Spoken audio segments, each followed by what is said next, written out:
माननीय प्रोफेसर मनोज कुमार झा जी। शुक्रिया उपसभापति महोदय। इस चर्चा में मैं अपनी कुछ आपत्तियां अपने दल की ओर से दर्ज कराना चाहता हूं। आपत्तियां हैं, आलोचना है और उसके पीछे मकसद है कि संसद की इमारत इसीलिए बनी है। महोदय, हाल में मैंने एक किताब पढ़ी गोपाल कृष्ण गांधी जी की, द अनडाइंग लाइट। पता नहीं मंत्री जी ने वो किताब पढ़ी या नहीं, मैं आग्रह करूंगा, क्योंकि न्यूक्लियर पावर और न्यूक्लियर एनर्जी को लेकर के बड़ा लंबा हमारा एक इतिहास रहा है। राजगोपालाचारी जी और जवाहरलाल नेहरू और बाकी अन्य के बीच में कई खत, कई तरह के पोजीशंस शेयर किए गए। तो मैं माननीय मंत्री जी से आग्रह करूंगा कि इतिहास में आजकल वैसे भी दौर चला हुआ है काउंटर फैक्चुअल इमेजिनेशन का, तो एक सही के इतिहास से कुछ सबक ले। सर, माननीय उपसभापति महोदय, न जाने क्यों इस बिल को देख करके मुझको लगता है कोई अदृश्य शक्ति है जो शांति, ओम शांति करवा रही है। कोई अदृश्य शक्ति है। उस अदृश्य शक्ति का नाम 1 है, 2 है, 3 है या समृद्धि के 5 टापू इस शांति के पीछे हैं। यह मैं इतिहास के आकलन के लिए, सदन के आकलन के लिए, आने वाली पीढ़ियों के आकलन के लिए छोड़ता हूं। लेकिन इतना जरूर कहूंगा माननीय उपसभापति महोदय आपके समक्ष कि हमारा पूरा न्यूक्लियर प्रोग्राम ऐतिहासिक रूप से कुछ सिद्धांतों पर आधारित था।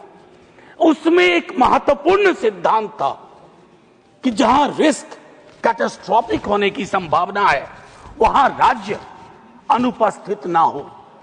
मैं राज्य की अनुपस्थिति का दस्तावेज देख रहा हूं एक अदृश्य शक्तियों के प्रभाव में। मैं माननीय उपसभापति महोदय, दुनिया में बेस्ट प्रैक्टिसेस हैं। मैं छोटा उदाहरण दूं, चाइना का कंट्रीब्यूशन ग्लोबल न्यूक्लियर आउटपुट में 16% है, फ्रांस का 14% है, रसिया का 8% है। मैं 3 ले रहा हूं और इन तीनों में स्टेट ओनरशिप की प्रबलता है, प्रमुखता है। उसी के इर्द गिर्द ये पूरा प्रोग्राम है।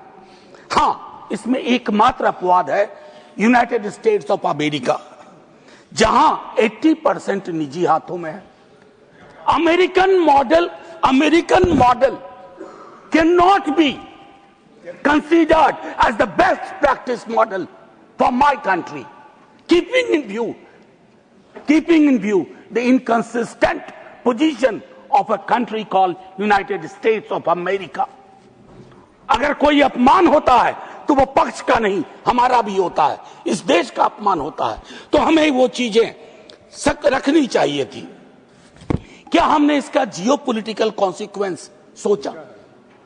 जियोपॉलिटिकल कॉन्सिक्वेंस क्या है? मैं आपको एक छोटा उदाहरण देता हूं।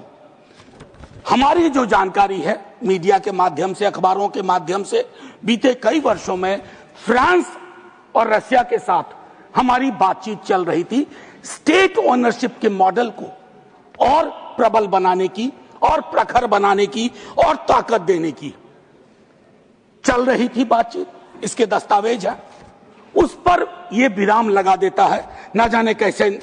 मतलब अगर सीधे शब्दों में कहूं तो मैंने ऐसे बिल देखे हैं जिनमें लाभ का तो निजीकरण कर रहे हैं, जोखिम का सार्वजनिकरण।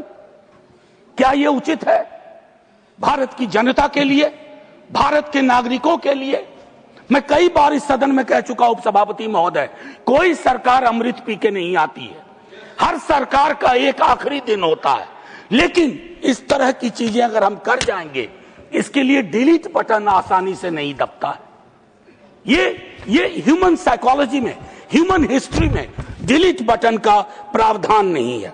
मैं एक चीज और कहूंगा माननीय उपसभापति महोदय, ट्रांसपेरेंसी के पूरे क्लॉज से पता नहीं क्या दिक्कत है।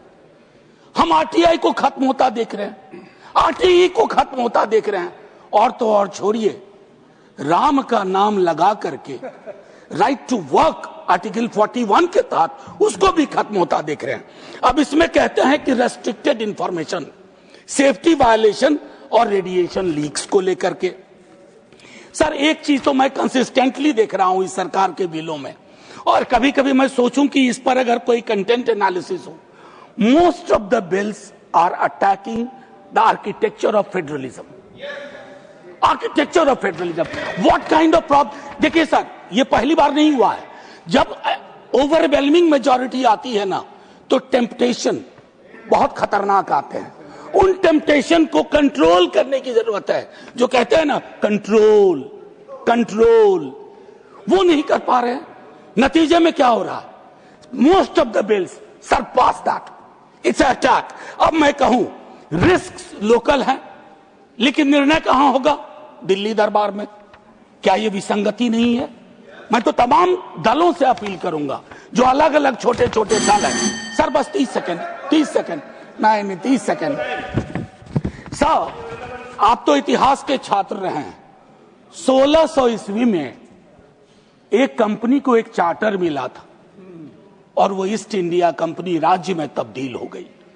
मैं सिर्फ ये कहना चाहता हूं, मेरा प्राइवेट और निजी से विरोध नहीं है, लेकिन सर देश की सार्वभौमिक सत्ता, सार्वभौमिक आग्रह, सार्वभौमिक नियति, सार्वभौमिक मानदंड समृद्धि के 5 टापुओं के आगे जाकर के आत्मसमर्पण न कर दे, इसका बचाव इस संसद को करना है। एक नहीं, 2 नहीं, सब मिलके करेंगे। अन्यथा माननीय उपसभापति महोदय, हम जिस बिल को शांति के नाम से पास कर रहे हैं, कहीं राज्य और राज्य की व्यवस्थाओं के लिए वो ओम शांति का क्षण ना हो जाए। जय हिंद सर।